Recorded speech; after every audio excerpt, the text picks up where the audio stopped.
Perak bersedia membantu golongan luar bandar khususnya yang tidak memiliki akses untuk melakukan pendaftaran secara dalam talian di Pangkalan Data Utama Padu. Menteri Besar Datuk Seri Sarani Mohamad berkata, beberapa kaedah akan diteliti bagi menggalakkan pendaftaran rakyat di negeri itu. Beliau dalam pada itu turut menyarankan Pusat Khidmat Masyarakat memainkan peranan dalam memastikan tiada yang terkecuali untuk mendapat manfaat daripada pelaksanaan sistem berkenaan.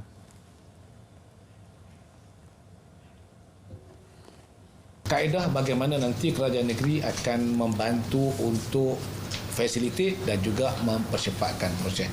Saya dimaklumkan semalam jam. Sistem itu jam sebab semua orang nak masuk pada waktu yang sama. Jadi apa yang akan kita buat, kita akan maklumkan kemudian. Beliau berkata demikian dalam sidang media pada program Hari Bertemu Pelanggan Siri 1 di Stadium Indra Mulia Ipoh. Tidak wujud dakwaan berlaku pengusiran secara paksa terhadap peneroka tanah bekas lombong biji timah di Kampung Tersusun Air Kuning, Kampung Gajah di Pasir Salak.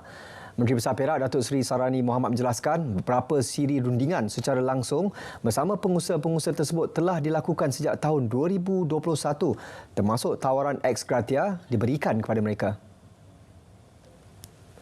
Tambahnya, MB Inc. adalah syarikat yang dipertanggungjawabkan untuk membangun dan melaksanakan aktiviti pelombongan di kawasan berkenaan.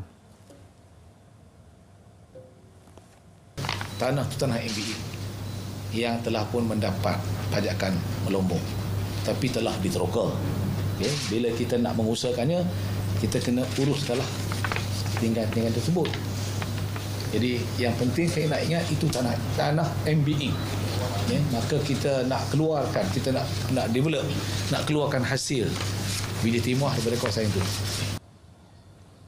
Disember lalu, kira-kira 100 bekas peneroka tanah bekas lombong biji timah meluahkan rasa tidak puas hati dan mahu aktiviti pelombongan baru di kawasan itu dihentikan. Seorang pekerja kedai aksesori telefon bimbit ditahan kerana dipercayai menikam sehingga mati majikannya. Kejadian berlaku di Taman Rasi Jaya Mengelembu, Ipoh. Difahamkan kejadian berpunca akibat perselisihan faham mengenai masalah kewangan antara mangsa dan suspek yang berusia 54 tahun. Ketua Polis Perak, Datuk Seri Muhammad Yusri Hassan Basri dalam kenyataan berkata, suspek akan dibawa ke Mahkamah Magistrate Ipoh untuk permohonan tahanan reman. Dia didapati mempunyai 4 kes jenayah lampau. Dalam kejadian itu, seorang lelaki yang merupakan teman kepada mangsa turut cedera. 5 nelayan tempatan berdepan detik cemas apabila bot dinaiki karam berhampiran Pulau Bala, Langkawi. Mangsa mendakwa bot mereka telah terbelah dua akibat dilanggar sekumpulan paus jerung. Pengarah Maritim Kedah dan Perlis Laksamana Pertama Maritim Romli Mustafa maklumkan bot Kilat 6 digerakkan Maritim Malaysia bagi mengesan bot berkenaan sebaik menerima aduan. Kesemua nelayan berusia antara 23 hingga 58 tahun diselamatkan oleh bot nelayan berhampiran dan tiada sebarang kecederaan dialami. 2 lelaki ditangkap pasukan Ronda Cegah Jenayah Balai Polis Kota Sarang Semut ketika menjalankan rondaan cegah jenayah di sekitar Kuala Salah. Tangkapan dilakukan secara berasingan sekitar pukul 1.45 dan 2 petang semalam. Ketua Polis Daerah Kota Star ACP Ahmad Syukri Mat Akhir berkata hasil pemeriksaan menjumpai bahan dipercayai dadah dan sejumlah wang tunai dalam milikan kedua-dua suspek. Semakan lanjut juga mendapati suspek dikhendaki polis berkaitan kesalahan dadah.